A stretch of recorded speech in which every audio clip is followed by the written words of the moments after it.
On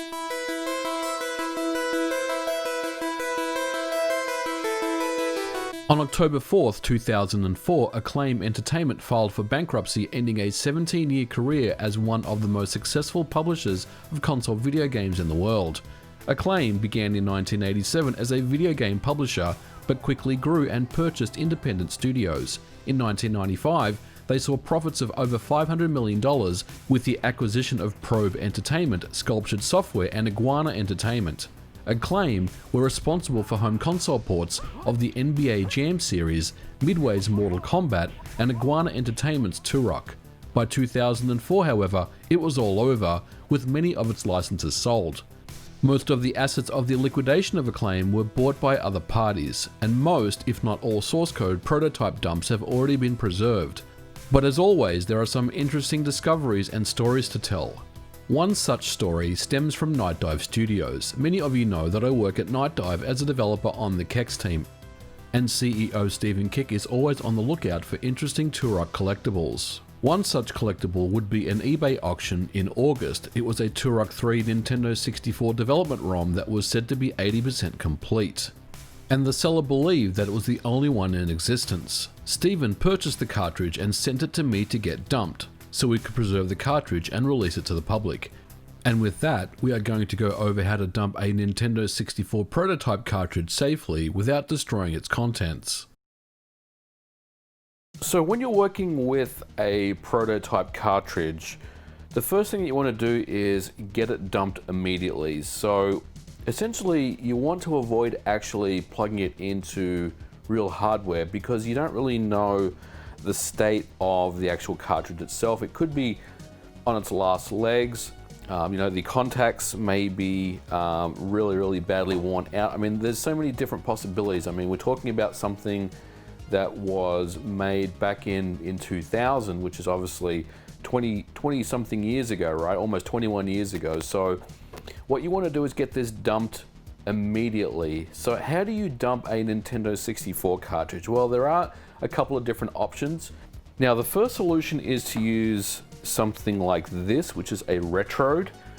But the problem with the Retrode is, while it will work with retail games, it most likely will not dump a prototype cartridge for you. And the reason for that is because each cartridge has a unique 4-letter identifier, and usually something like this in its firmware will have a dictionary of all the possible 4-letter IDs that make up the entire set of Nintendo 64 games.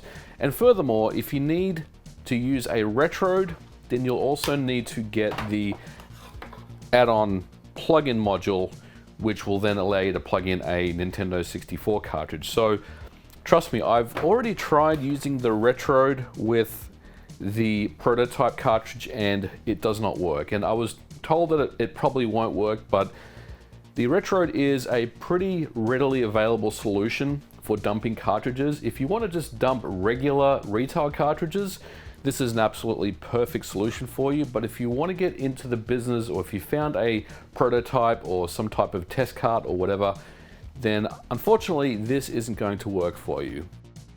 The next option is to use some older hardware capable of dumping Nintendo 64 cartridges, such as a Game Shark or a Bung Enterprises Dr. V64. If you use a Game Shark, you'll want to make sure that it's the version with the parallel port. These versions are a little harder to find than the average Nintendo 64 Game Shark out there. With the Dr. V64, I made a video on this recently, going over all the features that it has, including the ability to dump a cartridge to a PC by use of a parallel cable. Both the Game Shark and Dr. V64 options will most certainly work. However, I preferred not to use them in this instance, as I would rather dump the cartridge without having to connect it up to a Nintendo 64 in the first place, just to be extra safe. The best solution is this. This is the Ultra Save. And the Ultra Save coupled with the 64 drive, which is an absolutely awesome development cartridge. It's very similar to the EverDrive, but it has so many more advanced features, will allow you to dump pretty much anything from the Nintendo 64. And essentially the way it works is you plug in your 64 drive cartridge in here, and then on the side of the cartridge there is a USB port. You plug that into your PC with the appropriate driver, and then you plug in your prototype cartridge, and then essentially just dump the cartridge from there. That now allows you to dump the contents of the cartridge without needing an N64 in the first place. And then from there, you should be able to load it up on emulators or on real hardware. So we're going to go ahead and do that with the Ultra Save. And I do want to say a big thank you to my good friend MU Kid, who's there down in Australia, who sent this over to me for dumping specifically this cartridge. I do have a Dr. V64, but I felt like this was probably the better solution because I didn't want to get real N64 hardware involved in the dumping process, at least not for this portion. So I want to say a big thank you to him for sending this Ultra Save out to me. So let's go ahead and get our cartridge dumped. So with our Ultra Save, what we want to do is get the 64 drive development cartridge and plug it into the first port. I don't think it actually matters which one it actually goes in. And then from there, we have two things that we need to do. First of all, we need to apply the USB to the computer. So let's go ahead and plug in our USB cable into our PC over here.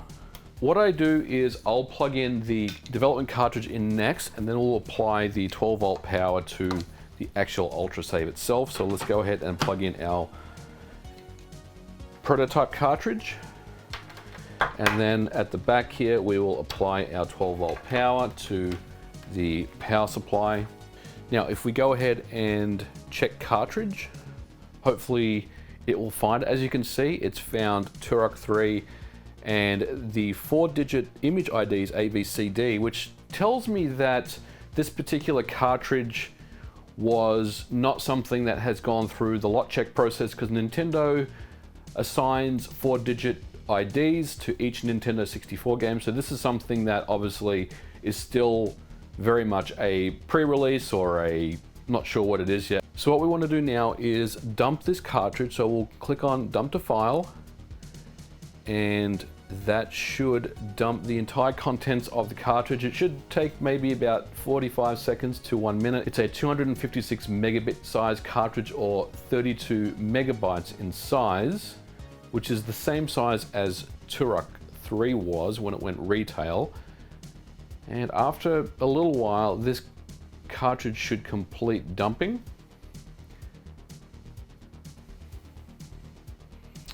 And there it is, it's done. So now that we have this file dumped, what we can do now is copy it over to the 64 drive and load it up on real hardware and see what's going on. Launching into the game on real hardware works just fine, and we can run our Turok 3 dump. Our process was successful, and the great part is we never used the original cartridge other than once. So let's focus our attention on the contents of the dump itself. What does this consist of? At a quick glance, it looks like a normal retail version of the game.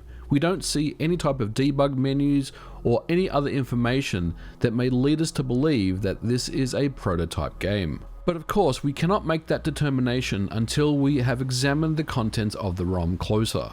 And to do that, what I like to utilize is a tool that can compare a retail USA version of Turok 3 with this particular dump. And the easiest way to do that is to use the command line tool on Windows known as FC, or File Compare. And with a simple file comparison, you can see the only changes between a retail version of the game and the dump of the ROM that we just previously did. The content of the ROM is identical other than the header information itself. So unfortunately, while this is a cool find, it's not exactly anything that is earth-shattering. What we have here, folks, is most likely a gold master of the game before it went into lot check for Nintendo to approve the game for retail. Or it's possible that it's purely just a review copy that was sent out for reviewers to take a look at the game and publish in their magazines. The eBay seller confirmed that he was a video game journalist that had received the copy of the game from an ex-Acclaim employee. But what's interesting is that it's known as the 80% version of Turok 3. It appears as though that scope was probably cut at the last minute, and this ended up being the final version of the game. And that makes sense considering that there are no differences between this and the retail version of Turok 3 that was released in North America. But still, it is nice to preserve history and show you guys how things can be achieved. This collectible will now live on. Preserving old development and prototype cartridges like this does require care and attention. And if you've stumbled across any development cartridges yourself, feel free to get in touch with me or any other recognized members of the retro gaming community that have the hardware to do so. You'll never know what you may be sitting on. So unfortunately, that was a bust, but I still had fun showing you guys how to dump prototype and development ROM cartridges for the Nintendo 64, so hopefully you got something out of this. But I did want to say a big thank you to Steven from Night Dive Studios for sending me this cartridge out and entrusting me with this very expensive development cartridge that he picked up on eBay and sent it to me for it to get dumped. Now, I did say at the start of the video that I would release the ROM once we had dumped it, but there's really no reason to release it since it's one-to-one identical to the retail release of the game anyway, other than the header information. But if you were so inclined, I did release a X Delta patch that essentially just applies the new header information for this particular ROM, and I'll leave a download link for that in the description below. So if you wanted to check it out, please do so, but keep in mind it's 100% identical to a retail version of Turok 3, so there's not really anything interesting here, unfortunately, but at the end of the day, it doesn't matter. We still want to get everything that's out there that's a prototype or development or a pre-release dumped and preserved as we can. Well guys, I hope you enjoyed this video. Let me know what you thought about it in the comments below. If you liked it, you know what to do. Leave me a thumbs up, and I'll catch you guys in the next video. Bye for now.